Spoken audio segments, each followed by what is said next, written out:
Life for All presents Daily Food Series, The Gospel of John, Word, Life, and Edification. Part 2. Title of Book 6, Resurrection, A New Day, A New Beginning, by Pedro. Week 2. The Crucifixion of Jesus. Wednesday. The sentence that condemned Jesus. Read with prayer. He was oppressed and he was afflicted, yet he opened not his mouth.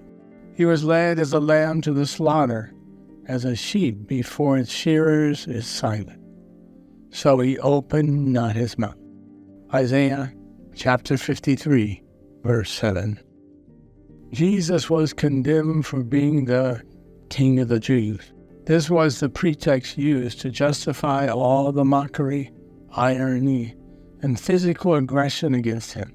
Pilate then went out again and said to them, "Behold, I am bringing him out to you, that you may know I find no fault in him." John chapter 19, verse 4. Pilate had a guilty conscience, as he knew he was putting an innocent man to death. The verse begins by reporting that Pilate went out again. Where did he go out of, and where did he go to? We know that he interrogated Jesus inside the Praetorium, the official home of the Roman governor. The Jews could not enter this house, judgment hall, because they had already purified themselves to eat the Passover. Pilate then came out of the Praetorium again to tell the Jews that he had found no crime in Jesus. After this trial, then Jesus came out, wearing the crown of thorns and the purple robe. And Pilate said to them, "Behold the man." John chapter 19, verse 5. We can clearly see that the soldiers intended to punish Jesus, placing a crown of thorns and a purple robe on him to mock and deride him. They physically struck the Lord with blows, to the point that he was injured and bleeding. Then Pilate took Jesus outside to show him to the Jews. He wanted to see if the Jews would have pity and compassion for him, in an attempt to persuade them to release him, as he knew he was condemning an innocent man to death. However, in the end, he ended up giving in to pressure. The following verses confirm the Jews' rejection. Therefore, when the chief priests and the officers saw him, they cried out, saying, "Crucify him! Crucify him!"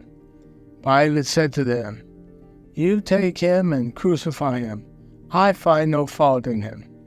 John chapter 19, verse 6. The chief priests did not give the people a chance to speak up, but immediately shouted and insisted that he be crucified.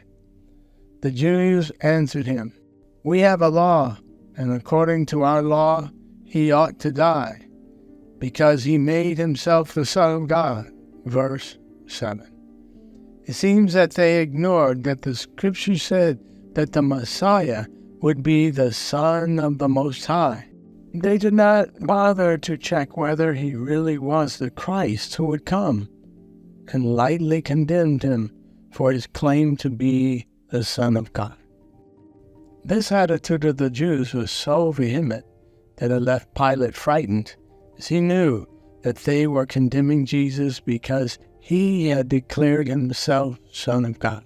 Therefore, when Pilate heard that saying, he was the more afraid, and went again into the Praetorium and said to Jesus, "Where are you from?" But Jesus gave him no answer. John chapter 19, verses 8 and 9. It is as if Pilate said, "Tell me who you are, after all." Jesus did not answer him, because he had to be put to death. Then Pilate said to him, "Are you not speaking to me? Do you not know that I have power to crucify you and power to release you?" Jesus answered, "You could have no power at all against me unless it had been given to you from above. Therefore the one who delivered me to you has the greater sin." Verses 10 and 11. Pilate would have no authority at all if God had not granted it to him. Thus, when Jesus said, "The one who delivered me to you has the greater sin," he was referring to the chief priests and the Jewish leaders.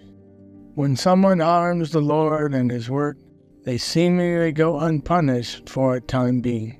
It seems that nothing happened to these Jewish leaders who condemned and killed Jesus. But we know well how much the Jewish people have suffered in the last 2,000 years. They lost their nation and were spread across many countries, always discriminated against in each nation where they lived. They were persecuted mainly in World War II, when about 6 million Jews were exterminated. By God's mercy, the nation of Israel was restored in 1948. However, the country is surrounded by enemies and faces one war after another war. Why all this? All this is a type of punishment and discipline for the Jewish people. Make no mistake, whoever opposes the Lord and his work does not go unpunished. We must present ourselves to God as servants constituted of the word of truth. Let us always fear opposing God's will and harming his work. Write the sentence that touched your heart the most. Highlight the key points in this sentence. Pray according to the content highlighted above.